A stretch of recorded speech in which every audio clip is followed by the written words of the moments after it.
Senator Josh Hawley, welcome to the Realignment. Thank you. Absolutely. It's good to see you again. Sir, we have limited time, so we want to make sure we get the best interview that we can for this book. And it's something that we really want to focus down into. I feel like most of the people who do politician book interviews never actually read the book and make it some news of the day thing. So this is something we want to try and do here. And first of all, the book is about the tyranny of big tech, which begs the question, what is the problem? So for the most basic listener out there who's maybe not even necessarily political, what is the problem with big tech from your perspective? The problem is that these are monopoly companies that have incredible amounts of control over our personal lives. They take our personal data without telling us. They use it and sometimes sell it without our consent. They try to censor what we see, what information we communicate, and what news we consume, and of course, ultimately our speech. That's the problem. And these companies have gotten big and powerful with the help of government. They've achieved monopoly status. And now the left wants to use these monopolies to further their own speech control agenda, their cancel culture agenda. We've got to say no to all of this. We've got to break these companies up, get real competition back in the market. Competition and liberty go together, not monopoly. Mm-hmm. So I'm glad you said monopoly 3 times, because we're getting to the definition part of this. What actually is a monopoly in this context? Because you said it yourself, these are companies. So you have Facebook, you have Google, they're doing different things. They have different contexts. Sometimes they fulfill the same function. So for example, Twitter will have stories, and Instagram, owned by Facebook, will have stories. So define monopoly in this context. Well, here I think it means platforms that are so dominant that they have an incredible market share. They have a concentrated, dominant market share in their respective markets. Take Google. Search, Google Search. Everybody's familiar with Google Search. We all probably use it. Google Search accounts for something like over 90% of all searches done in, I think it's the world. It's a huge, huge number. Take Facebook, social media. Of the American adults who use social media, and that's like 76% of adults in America use social media, 99% of them use Facebook.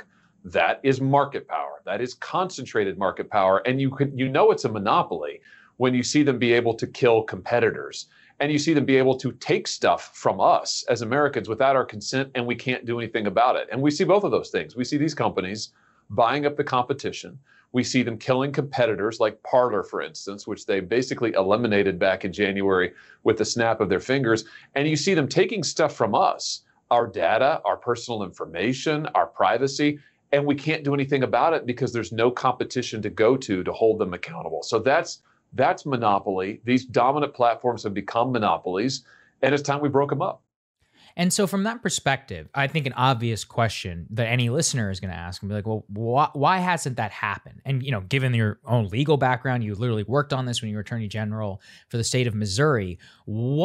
How has the right, or even America in general, approached the question of monopoly since the 1970s and antitrust issues? As in, how does the government or Congress, people like yourself, decide what a monopoly is, or at least have in the past, and then we'll get to how it's changing in the future? You know, I think both left and right have gotten too comfortable with monopoly power in recent decades. In the book, I tell the story. I go all the way back to Theodore Roosevelt and to his days of trust busting. And I tell part of the story of how even in his day, the politicians in both parties began to get more comfortable with monopoly power. And they decided that maybe what we should do is just try to regulate it, just try to live with it.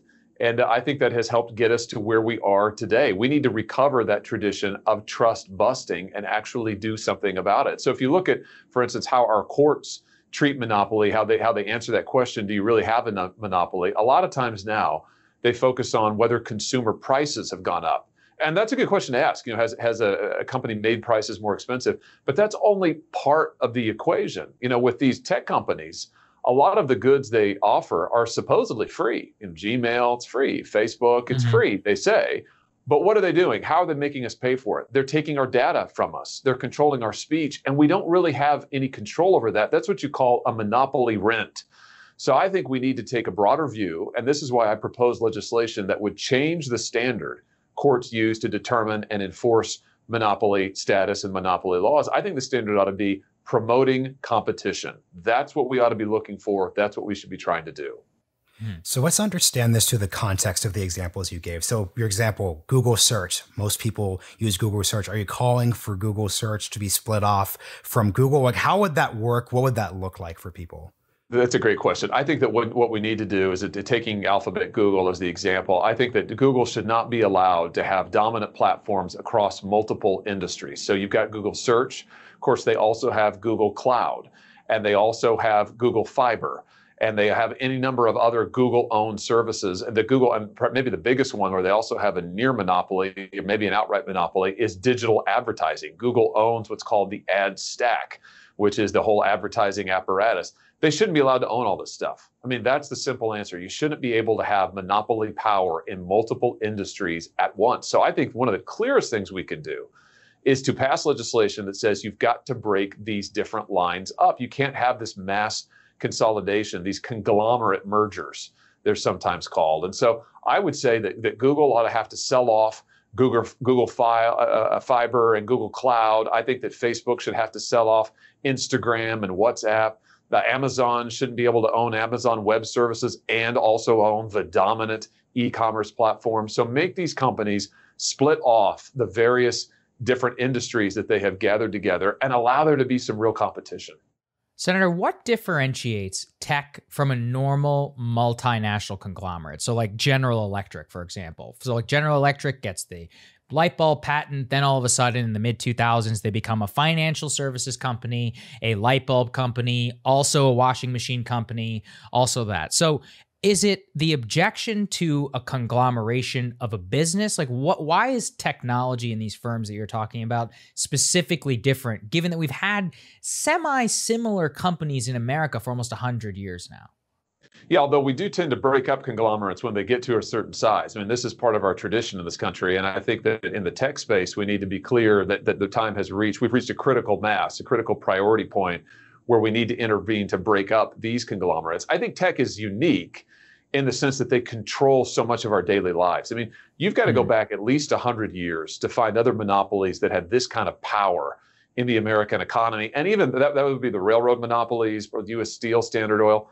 Even those don't compare to tech. Think about this. Tech controls what news we read. They control how the news is written. I mean, how it's formed, the headlines it uses, the form of the article itself. They control how it's distributed. They control the speech that we employ. I mean, it is extraordinary, the reach of their power, and they increasingly control buying and selling online, advertisements online. They control all of that. That is an extraordinary and I think really exceptional, unprecedented amount of power. So I think it makes the big tech companies the most pressing monopoly problem, but not the only monopoly problem. And I propose legislation that would cut other mega corporations down to size. We've got a concentration problem in the economy that goes across industries. Tech is just the leading example. So something we're trying to do here is give folks tools for thinking about this issue, because the whole point of the 1970s comment is a lot of people on the right especially don't have a strong framework for thinking about this. So it's now conventional wisdom across the aisle that it was a mistake to approve the Facebook acquisition of Instagram in 2013. But what makes that hard, if we take ourselves back in time, is at the time Instagram was small, it had a strong valuation, but that doesn't really mean anything as long as they're not selling anything. So how should policymakers have thought of that acquisition back then, and how should that inform how they think of new acquisitions? So for example, when Twitter was talking about buying Clubhouse a few months back. Yeah, terrible idea, by the way. Twitter shouldn't be allowed to buy anything. I would also just say this on that point. I think that these tech companies, any company that has $100 billion or more in market cap, shouldn't be allowed to merge or acquire anything else, period, no matter the industry. And for the tech companies, I think these dominant firms, we ought to give DOJ the power to say, look, you are a dominant firm based on your market power, and you don't get to acquire anything else, even if you don't meet the market cap requirement I just mentioned. So we need to stop their endless gobbling up of competitors, startups, and others. But I think that part of to go back to your question about the 1970s, I think part of what we see here is that courts have asked this question about consumer welfare that I mentioned a little bit ago and about consumer prices. And I think that's a hard framework a lot of times in the tech space, because the consumer-facing pieces of these businesses often are free. And so you say, well, would Facebook buying Instagram cause the product to cost more? I mean, not to the consumer, right? It's still free, except for they're extracting their monopoly rents in other ways. They're extracting it with data. They're extracting it with privacy. They're extracting it with control over speech. Those are hard to quantify from a price perspective, but they're no less important. And the property rights involved are in many ways no less tangible. So this is why I think we need to change the focus of our antitrust laws in terms of the standard that we use to evaluate them, and not just ask about consumer welfare, but say promoting competition needs to be the framework that we use for antitrust. Mm-hmm. So this is great because I want to follow up on this. So one of the frameworks we care about is competition. Another framework we could care about, to speak to the venture capitalists who are listening, is what they would probably say to you is the framework isn't just competition. It's, for example, funding companies and getting exits. So for example, it's not even as if Twitter is just acquiring competitors. They're also acquiring small nascent firms who could fill a function. So for example, they recently acquired Scroll, which is a media advertising company. They acquired Review, which is newsletters. Under your framework, then, that is a problem as well too? Correct. Yeah, that's correct. I would say for these companies, for the dominant platforms, I don't think they should be able to acquire anything. I mean, my legislation says if it's worth 10 million or more. So I mean, any company of any particular size, they should not be able to acquire. And I would say for any industry, if you've got a market cap of 100 billion or more, no mergers and acquisitions. It's just a bar. I mean, there's a certain point at which you're too big, and acquiring more stuff and concentrating even more power in the hands of a few companies, I think it's dangerous. It's interesting, Senator, because this is, we were asking the Clubhouse example and the Twitter example as well. How do you balance competition? I'm channeling, what I think some of the more libertarian critics in us have messaged us, is saying, like, listen, Twitter, there have been many examples of dynamic industries. AOL actually just this week, I think, sold for $5 billion. At one point, literally acquired all of Time Warner, and that happened within the span of 20 years. So how does the legislation and just your general thinking balance the ability to maintain dynamism as a company, because you can be big and fall, that's the story of some parts of the internet, while also wanting to balance competition? Well, I think that competition leads to dynamism. I mean, that has been, certainly for those of us who believe in the free market, that has been a traditional principle, and I think something that's been verified and ratified by economists. I mean, the more competition you have, the better it is. It leads to productivity gains, it leads to new investment, it leads to innovation. I'm really concerned about the innovation slowdown in our economy across sectors. And I really do think that the concentration of market power in the tech space, but in other areas as well, has led and contributed to that innovation slowdown. Same thing with wages. There's multiple studies done that show that increased market power, market concentration is correlated with a declining share of GDP for labor. And that makes sense. If there's actually less competition, so to speak, for people's jobs, they've got fewer firms they can go to, then you have increasing power by the firms, and you see wages flatlining, particularly for those who don't have a four-year college degree. So I think that competition is a pro-innovation, pro-productivity, pro-dynamism policy, and we need to be in favor of it. Take the Microsoft case from a couple of decades ago now, gosh, almost 3 decades ago, really. That case ultimately led to an avalanche, a wave of innovation in Silicon Valley and in this same sector, in the technology sector, partly because it freed up space there, freed up space for competition. I think we need to do something similar in the tech space. The worst thing that we could do is allow just a few dominant companies to basically freeze the technology space, to freeze out new startups, to freeze out new market entrants, all the while projecting their political power and trying to essentially run our government. See, that's the part where these two things become so fused, and it becomes difficult from my perspective. And I'll just lay out what you laid out on Amazon, talking about AWS. I completely agree with you. You basically have a money printing machine that's able to subsidize, e-commerce, which both of them together, and you take a multi-billion-dollar corporation. The question from the political power is where it gets tricky. I'm curious from your perspective. I mean, one of the reasons where a lot of the conservative movement, it seemed, came to join you on Amazon was saying, like, okay, we need to break up Amazon. But it's not entirely clear that a spun off AWS also doesn't just take Parler off from AWS at the same time that Apple and other companies are doing. And I guess more what I'm pointing to is ideological capture of elite institutions pretty much all across America. So monopoly power and addressing it doesn't seem to be the catch-all solution, at least for some conservatives who are approaching it that way. What's your perspective or your response to them? Oh, I would say it's not a catch-all. It's not the end-all of addressing ideological capture. It's a great word for it. But it is a big part of it. And I think that, listen, to have monopoly power, anytime monopolies gather this kind of power, anytime you see corporations become monopolies, I should say, they always want to project their power politically. We've seen that throughout our history. We saw it a century ago. You know, we had the railroads. What did they try to do? Buy entire state legislatures. And they really had quite a bit of success with that. They tried to buy the United States Congress, and it led to the biggest bribery scandal in American history in the Congress. And so we've seen this movie before, and that's why it's not a total solution.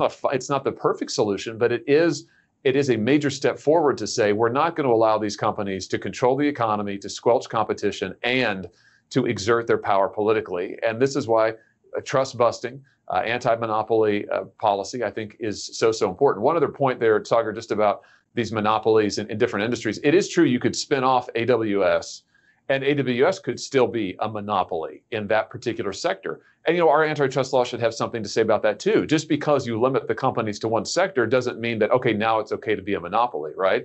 But I think we can start with allowing these huge companies to build conglomerates across multiple industries. Surely we don't want that. Surely we want to stop that. And then we'll talk about the monopoly power in each industry. Something I wonder about is how much of this conversation is frozen in the years 2015 through 2017, in the sense that obviously the three of us are no fans of TikTok, but like the one side part of the TikTok conversation is that Facebook was actually scared of TikTok because you actually have an outside player who outcompeted them when it came to actually creating a platform that young people actually wanted to use. So you have TikTok, you have the rise of Clubhouse, you have venture capitalists actually putting money into the social media sector newly, probably during the pandemic, going on that way. So how do you just think about how the narrative is shifting there? Do you think it's a real narrative, or is this a whole we shouldn't wait and see in 5 years dynamic? Well, I think the narrative of monopoly, I mean, I think the facts are the facts. And if you look at the degree of market power and market concentration of these industries, I think it's real. I think that the facts there are just undeniable. Now, Google and Facebook can try to make the argument that, oh, well, our power is actually good. I mean, this is Facebook's latest pivot, their China pivot, which is, oh, you need us to be a champion, an American champion. Basically, embrace us as a monopoly, and we'll compete with China.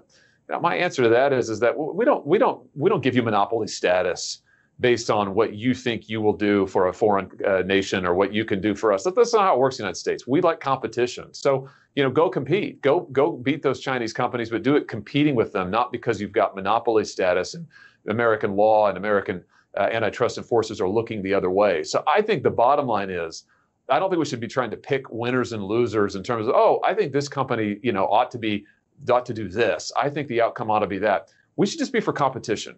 Let's keep competition robust. Let's encourage more innovation. Let's let the market change. We want new entrants. We want new competitors. We want it to shift. I don't want to be having this conversation with you about these same companies in 3 or 4 years. We want to be talking about a whole different set of companies. And I think that's what we should get to. Something, a more meta question I have, Senator, is how did you come to the interest on monopoly and antitrust? Have been interested in this for a long time, actually at the exact same time that much of the conservative movement was turning against Theodore Roosevelt, I would say in the mid 2010s and more. You were somebody who was actually advocating for embracing his legacy. So it's not like this is some newly discovered thing. Where does that come from in your own intellectual background? Well, I think I've been interested in Theodore Roosevelt for a long time, and I think it really goes back to looking at someone who stands outside our current economic and ideological debates, just because he predates them for so long. I mean, Roosevelt, he's hard to map on to our conservative liberal diagram. He doesn't really fit well on that. And I just want to be clear, as I say in this book, and I wrote another book about Theodore Roosevelt, there's a lot to dislike about Theodore Roosevelt's policies, and we can learn a lot about what not to do. He ended up as a statist, really. He ended up basically saying that, well, maybe we can't actually break up these monopolies and we should just regulate them, turn them into public utilities. I talk about that in this book. That was a mistake. And that's, I think, part of the mistake that's helped get us to where we are today. A lot of the right really came to, I think, more or less agree with the later Roosevelt and say, you know, maybe these monopolies are just natural and maybe we should just live with them. That, I think, turns out to be a big mistake. But I think Roosevelt has a lot to teach us about approaching these questions from a different angle and recovering an older American tradition that associates liberty with competition, liberty with the power of individual citizens to have a share and a say in their government, and sees monopoly and liberty as very opposed. And that tradition's kind of faded from view, but Roosevelt is a link to that older tradition, and that's one of my big interests in him. I want to talk more about the historical connection you're making between Mark Zuckerberg and Andrew Carnegie, or Cornelius Vanderbilt, because say what you want about Mark Zuckerberg, he did actually really start Facebook in a dorm room. He did actually, because this isn't a question of, buying, there was no, buying the railroad or getting intersected into government back during the early 2000s. You did beat Friendster. You did beat MySpace despite being supported by Rupert Murdoch, all those things. Where's the connection there? Because that's definitely, of everything you said, I'm thinking of like a tech person. That's probably the thing that they would find the most objectionable on a personal level. Well, listen, I think some of the folks you just threw out, Cornelius Vanderbilt was one of them. A lot of these railroad barons, they built their railroads too. Not all of them. J.P. Morgan, for instance, didn't really build anything. Mm-hmm. He was the money, right? And he came in and ended up controlling a lot of them. But a lot of the early barons, they built the railroads from the bottom up. That's fine. I mean, look, we're for innovation. The problem is not when you build something that's successful. The problem is then when you try and muscle out all competition and capture all the gains for yourself and become a monopoly. That's the problem. So I would say to Zuckerberg and his story of building Facebook, that's all great. I think what's interesting is you can look at Facebook before 2006 or so, when it was still competing with MySpace. Facebook was a very different company back then. Among other things, it was a very pro-privacy company. What happens, though, as soon as they succeed in muscling aside MySpace and they have no other real competitors, they start extracting monopoly rents. They start going out and collecting consumers' data, just what they said they wouldn't do. They start tracking people all over. They introduce the news feed, algorithmic amplification, behavioral ads, all this stuff. And it's a sign that they've grown really powerful and that there's no valid competitor. And then they start engaging in anti-competitive conduct. I think buying up Instagram, Zuckerberg, we have his emails where he talks about Instagram as a potential competitor. Shouldn't we just buy them? That was a moment of candor. I write about it in the book. That ought to concern us, So innovation, we're all for it. Building companies, we're all for it. Monopoly power, using that monopoly power to stifle competition or to exert political pressure, we're not for that.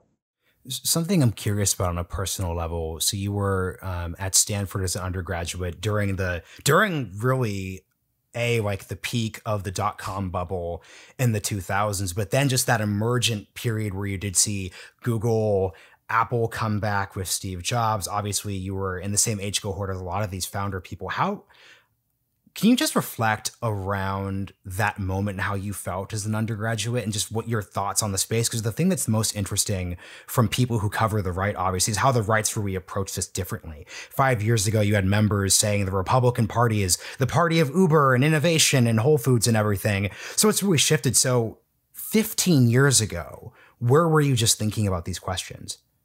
Well, I went to college, as you point out, in a time of great optimism about tech and great optimism about the ability of disruptive companies. That was much the buzz phrase back then, for tech disruption and disruptive companies to change technology and to really empower normal people, everyday citizens, to give them more control over their lives, over their jobs, over their politics. And I think my experience has been we have not seen those promises borne out. In fact, what we've seen is that the companies, we had a series of companies that became dominant, a handful, that became dominant monopolies, the ones that we're talking about here, Google and Apple and Facebook and Twitter. And then they amassed power rather than dispersing power. And so to me, it's a story of promise that ultimately was not realized or abandoned, a promise of a more innovative future, promise of, again, empowering everyday citizens.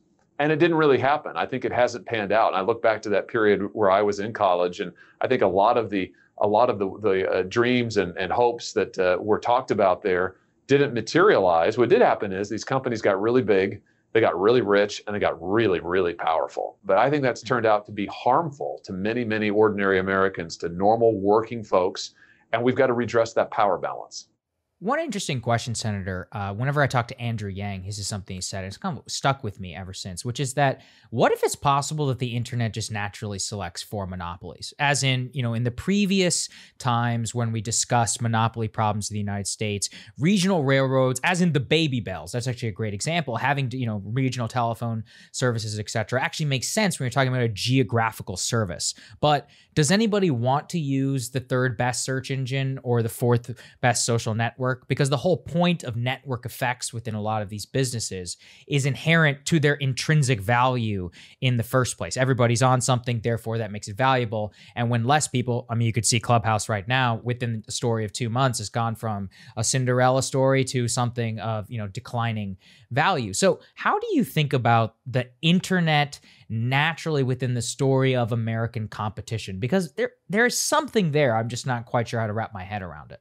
Yeah, and I'm not sure that we're in a position yet to say, and I would just say this, I think that we always want to err on the side of competition. We always want to err on the side of new market entrants, of new innovation. I think we should be pretty slow to say, well, this is basically a public utility, and now we've got to treat it as a public utility and regulate it like a public utility. Sometimes there turns out to be no real option there. But I think we should always err on the side of, actually, let's promote competition. Let's promote new market entry. Let's promote new innovation. So I would be pretty slow, especially with technologies like these, to say that, oh, yeah, it turns out you have to be huge. You have to be a monopoly in order to succeed. Certainly, if your business model is built around behavioral ads, is built around algorithmic amplification, as these platforms' business model increasingly is, then yeah, of course they want to be huge because they need all the data they can get, right? They need massive amounts of data. So they need to be gigantic. They need to compete on a massive global scale, and they don't want competitors naturally. But this is another reason, Tucker, why I think we ought to be careful and cautious about saying that, oh yeah, that's a natural monopoly. Usually the folks who advocate for that the loudest are the monopolists, right? They always say that. The monopolists always say, oh, hey, this is how it has to be, So just let us have this space. And maybe we'll work out some kind of regulatory deal, which is basically what these companies are saying now. They're saying like, yeah, just regulate us a little bit, let us write the regulation, and leave us alone. I think that what I would prefer to say is, hey, let's introduce some more competition. Let's break up your monopoly status, and then let's see what the market does. Something that's immediately coming to mind here is a deep frustration I have with this debate, which is people will usually frame the techlash, the conversation of big tech, as a bipartisan issue. But when you actually look into, and you said a lot of bipartisan things here, but I think when you go into the deeper critiques that both parties are making, there's a really large disagreement. So a key thing in your book is you make the argument that this monopoly power isn't just a conversation around competition and money and market dominance. It's actually about the status of democracy. And something that people on the left will say is they'll make that same argument, but in the opposite direction. So they'll say, we agree, Senator Hawley, Facebook is a threat to democracy because they platform all sorts of bad people. They allow QAnon to spread, all sorts of different references. What do you say to people who are swayed by that argument? Well, I would just say that the danger with getting cozy with monopoly power is that you can't have it both ways. You can't on the one hand say, yeah, these companies are monopolies and they're too powerful and we ought to decrease their influence in politics, their influence over the economy, but we do want them to censor more. Now, that's basically what's been the Democrat position. We want them to censor more. And actually, we kind of like their power over speech. And in fact, we wish they'd use it a little more efficiently, is what the left is increasingly saying. I see my colleagues on the left in the Senate. It's been interesting over the last 2 years. I've noticed a shift in their tone away from talk about how dangerous the concentrated power is and talking more and more about how the companies need to censor more. They use the phrases that you use in terms of, well, they need to be responsible with their curating. They need to not allow extremist voices. To me, this does get at a fundamental disagreement. I don't want there to be a big government, big business alliance. I'm against that. I don't want the government to be using companies as a cat's paw to carry out speech suppression that the government couldn't do because of the First Amendment. And this is another reason why I think the best policy here is to break up companies that have gotten this big, is to disperse that power and introduce more competition. And I do think that's increasingly a pretty fundamental disagreement because the left would like to maintain the power over speech. They would like to maintain that kind of control. And my answer to them is you can't have it both ways. If you're going to let them have their monopoly power, you've got to then live with all of the other consequences of that, the economic consequences, the data consequences in terms of taking data, the loss of privacy. All of that goes with their monopoly status. So the follow-up there is, what does the evolution in Democrats' rhetoric over the past 2 years mean for this broad project that you've engaged with? Because just what's been interesting as someone who's followed these debates, a lot of the pieces on you in 2018, 2019 were, wow, like the left and the right and everyone's coming together and this is so counterintuitive and whoa, he doesn't like the Koch brothers, et cetera, et cetera, et cetera. But as things have shifted in a more partisan tone, as tech has become much more like, I think, Hollywood in the eyes of the right, it seems that this has just come into a culture war stalemate position. So to call back your earlier comment where you don't want us to be having the same conversation in 3 years, it seems like any issue that becomes a culture war issue basically goes into that direction unless the left just outright wins, like the gay marriage debate. So why should someone on the right be optimistic given the change in tone over the last 2 years? Well, I think because this is where the American people are. And at the end of the day, I think what the American people want is control over their own lives. They want to be able to raise their own families, not have big tech do it. And they don't want these companies to have this kind of power. They don't want this. They don't want to see the monopoly status and the monopoly politics continue. And I think ultimately, what do elected officials, what do politicians respond to? Ultimately, they respond to their voters. And I think that's why you've seen Republicans' tone change on this in the last 2 years. It's changed a lot since I've been in the Senate, and that hasn't been very long. That's only been 2 years. Why have Republicans changed so much? Because their voters are saying more and more clearly, we don't like these companies. We don't like being tracked. We don't like being censored. We don't like their power. We basically don't like anything that they do in the way that they do it, and you need to hold them accountable. So I think that is among voters. I think that's still a bipartisan position. And I think there's also a strain on the Democrat Party and the left. There is a strain of anti-monopoly, anti-statist tradition there that for them runs all the way back to the 19th century, all the way back to Andrew Jackson. That's a powerful strain in democratic politics, and I think that can be recovered. Right now, nobody's really speaking for it among elected officials. You don't hear that strain being emphasized much, but Franklin Roosevelt played on that strain in the 1930s. He talked about, he for a period, had an antitrust policy. He didn't end up doing much with it, but for a period, he pursued antitrust. He talked about the power of empowering the common man and woman, empowering the everyday workaday citizen, and about the need to cut the trust down to size. That's there still in the democratic tradition. I think that can be brought out, and I think there's real opportunity for cross-partisan work on this. But hey, it's going to take a lot of effort, and it's going to take shifting the debate. And that's why I hope this book, one of the reasons I go all the way back to the Gilded Age, is I'm trying to challenge the paradigm of both right and left in a sense right now. And I'm trying to break out of this stalemate by saying, let's think a little differently here about what it looks like to give people control over their lives. And maybe that's something that we could agree on together. I've watched this debate with great interest, Senator, like you said, ever since you got into Congress. And I remember when you first got there, just how contra it was to generally how the caucus thought. And I will say rhetorically there has been a shift, but that doesn't necessarily or has translated to policy.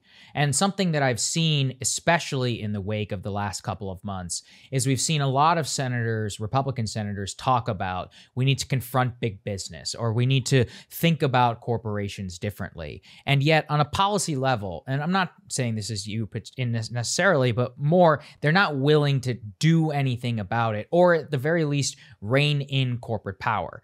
And I've also seen a general critique, which I think is fair, which is that has the right been cozy with corporate power for too long and enabled, this behemoth, and in many ways written the rules which are allowing many of the things that they're complaining about. Citizens United would be one example. The corporate tax rate is another, NAFTA and free trade. And so I'm curious for your perspective, whether any of this rhetoric is going to translate into actual policy as we go forward.